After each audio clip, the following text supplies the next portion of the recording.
სალამი, მოგესალმებით. ვაგრძელებთ ჯონ მაკარტურის საუბრების ქართულ ენაზე ატვირთვას. ეს არის ბიბლიური კითხვები და პასუხები. ჩვენ დღეს ვიწყებთ 54-მდე ნაწილს, რომელიც 1 წლის გამოტოვების შემდეგ 2008 წლის 20 იანვარს ჩაწერა ბატონმა ჯონმა. თავიდან უბრალოდ შესავალს აკეთებს ბატონი ჯონი და შემდეგ გადადის კითხვაზე. მოდით მოусმინოთ ბატონ ჯონს. სალამი, მოგესალმებით. დღეს შესანიშნავი საღამო გველი ჩვენ წინ. ჯესი და კურტი ყავს აგერ მიკროფონებთან და შეეკითხეთ მათ რჩევა თუ როგორ კომპაქტურად დასვა თქვენი კითხვები და ამბიონიდან მოგაწვდით ჩვენ პასუხებს. იმედია რომ ეს დაგეხმარებათ ღვთის სიტყვის უფრო კარგად შესწავლაში.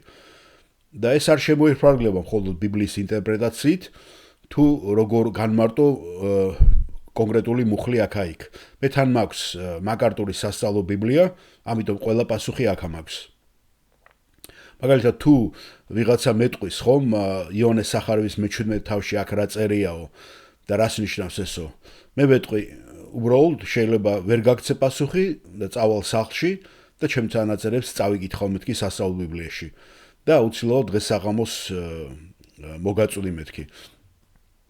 არ მახსოვს ახლა ყველაფერი სიმართლე გითხრათ, რაც აქ დავწერე მე სასწავლო ბიბლიაში. და მჭირდება ხოლმე შიგადაში ჩახედვა და ამის გახსენება. ამასე რომ ეს ძალიან კარგი თანამგზავრია ჩემთვისაც კი.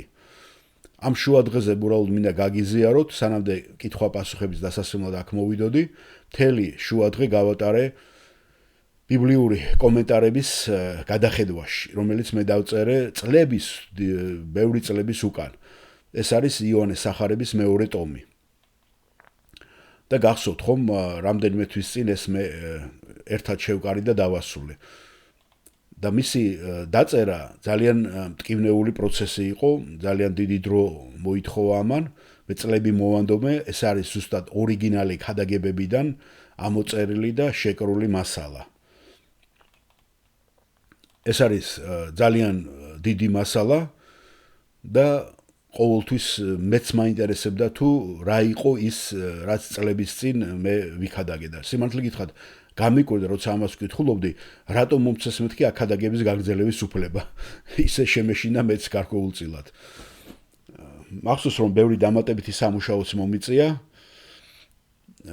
ეს ორი ტომი დაახლოებით 800 გვერდს მოიცავს სადაც დაახლოებით 100 წიგნამდე გამოვიყენე მის დამუშავებაში, ამ ქადაგებების დამუშავებაში.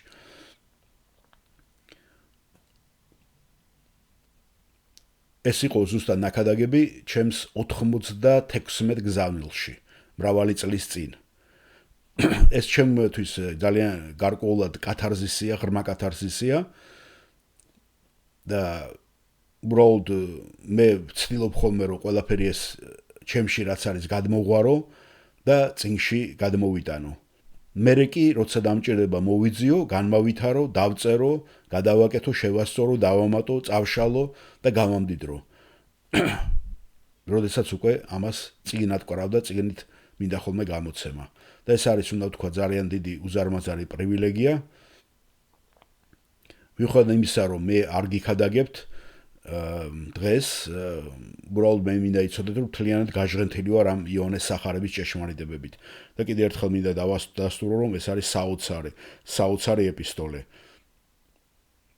მე ყოველთვის მეგონა რომ ეს არ იქნებოდა ისეთი კარგი კომენტარი იმიტომ რომ ეს მოხდა ჩემი სამსახურის და მსახურების დასაწყისში ეს იყო ნაქადაგები მასალა მაგრამ ეხლა რომ ვუყურებ არც ისე ცუდი აღმოჩნდა. ასე რომ იონეს სახარებას მე ვსწავლობდი და ისეთივე კიდევ ახალი იყო ჩემთვის სიახლე თითქოს არასოდეს მიქადაგია როცა გადავხედე ამ ძველ მასალებს. მიუხედავად იმისა რომ მრავალი წლის წინ ეს ჩემს მიერ იყო ყველაფერი გაკეთებული. აი ყოველ ჯერზე როცა მივდივართ ჩვენ ასეთი სიხარული გვეუფლება ყოველთვის ღმერთის სიტყვასთან მიმართებაში. ასე რომ გარკვეულწილად მე თქვენის მსგავსი ვარ, მე არა ვარ მანქანა, ესე თქვათ რომ გამეორება არ დამჭირდეს, ჩახედვა არ დამჭირდეს და ჩემი მეხსიერება შეიძლება თქვენ ძალიან მაგრა აფასებდეთ, მაგრამ მე მჭირდება ხოლმე ამის გავარჯიშებაც და ჩემი კომენტარებისაც, რომელიც დაწერილი მგადრე წაკითხვაც.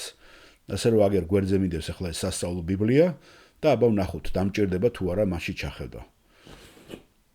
იმედია რომ ახლა თქვენ დიდხანს არ დაგალოდეთ და აგერ აქედან დავიწყეთ მარჯვნიდან. მითხარით თქვენი სახელი, ვის ვესაუბრები და შემდეგ შეგიძლიათ დასვა თქვენი კითხვა. სალიმ ჯონ მოგესალმებით, მე ფილ ჰოლანდი ვარ და თქვენთან 31 წელია მუშაობ და თქვენი მსახურება და ჩვენს ეკლესიაში ძალიან სიამოვნებს. მე მაქვს ერთი სწრაფი კითხვა, რომელიც დიდი ხანია მაწუხებს. მე და ჩემი მეუღლე ბორბენკში ვცხოვრობთ და ჩვენს კარზე იეღოველების საგუშაგოს კოშკის საზოგადოებიდან ბევრი ადამიანი მოდის ხოლმე. მე იმდენად დიდი თანაგზრომა მაქვს ამ ადამიანებს მიმართ, რომ ხშირად მათ სახლში ვპატიჟებ ხოლმე, რომ ვესაუბრო და სახარება გავავრცელო. ხო, ჩემი კითხვა მოდის იოანეს მეორე ეპისტოლედან, მეათე მუხლიდან. გახსოვთ ხომ? თუ ვინმე მოვა თქვენთან და ამ სწავლებას არ მოიტანს, ნუ მიიღებთ სახლში და ნუ მიესალმებით. შემდეგ იოანე აგრძელებს და აგრძელებს ამაზე საუბარს. როგორ უპასუხებდით ამას? ძალიან კარგი კითხვაა, ფილ. ჩვენ ამას კონტექსტში უნდა უპასუხოთ. ნება მიბოძეთ, მე წაგიკითხოთ ეს ადგილი. ზუსტად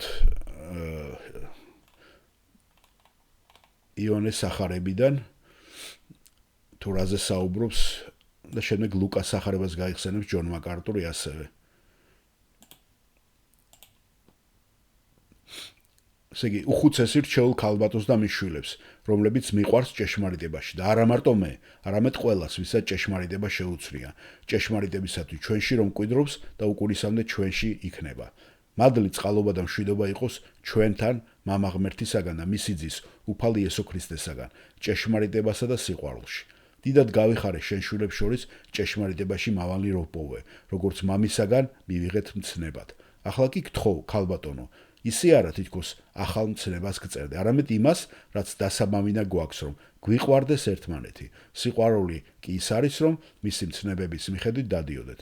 ეს ის მცნებაა, რომელიც დასაბამინა გესმათ, რომ მასში დადიოდეთ, რადგან მრავალი მაცდური ახლა იწყება, რადგან მრავალი მაცდური შემოვიდა ქვეყანიერებაზე, რომლებიც არ აღიარებენ ხორცში მოსული იესო ქრისტეს, ეს არის მაცდური და ანტიქრისტე. თავს გაუფრთხილდით, რომ არ დაკარგოთ ის, რისთვისაც იღწვოდით, არამედ სრული საზღაური მიიღოთ. ყველას, ვინც შორდება და არ მკვიდრობს ქრისტეს მოძღვრებაში, ღმერთი არ აყავს.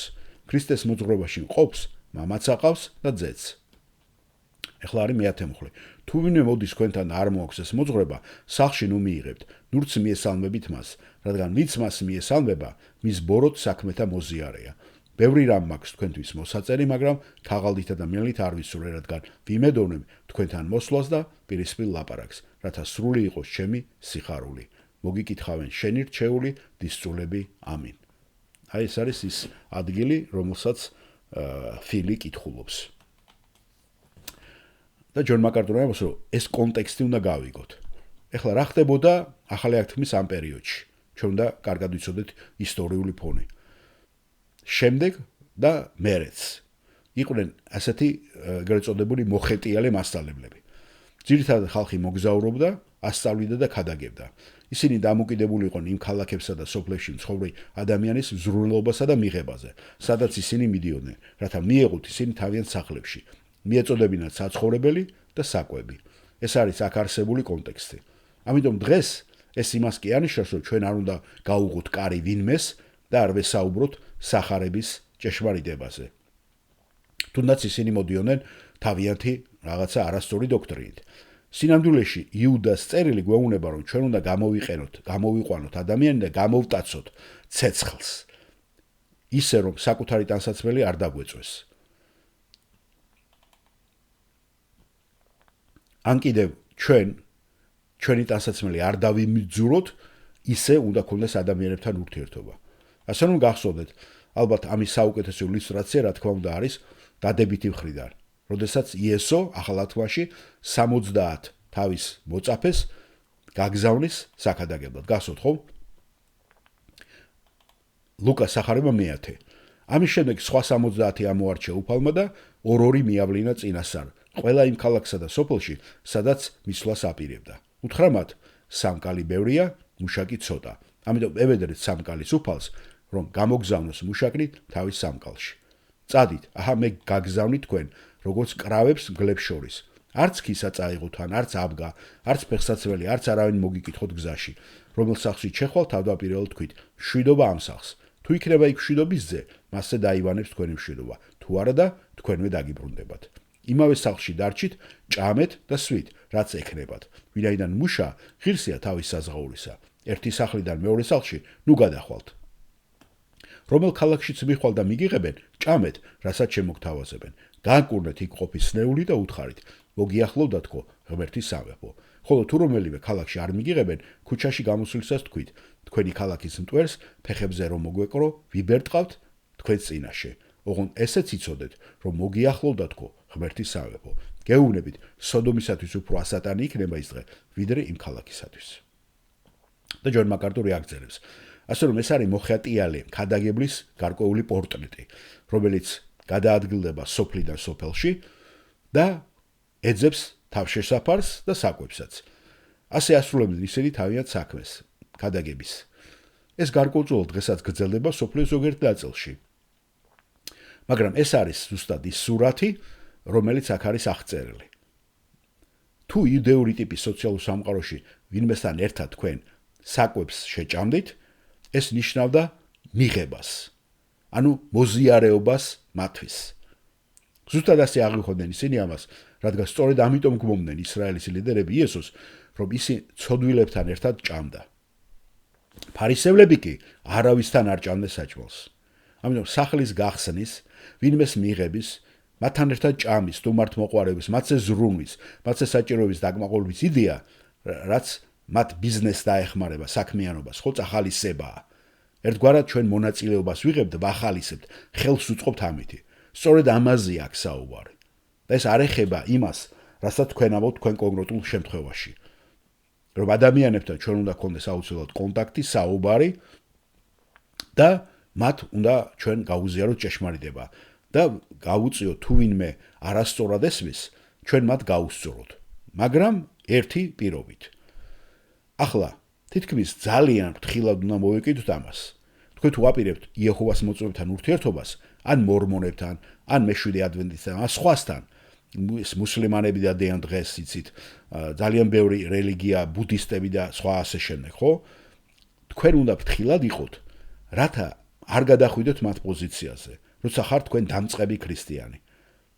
იმიტომ მათთვის ძალიან ადვილია ახალდაბადებული, ახლად მოქცეული მორწმუნის დამახინჯება და მისი მანიპულირება.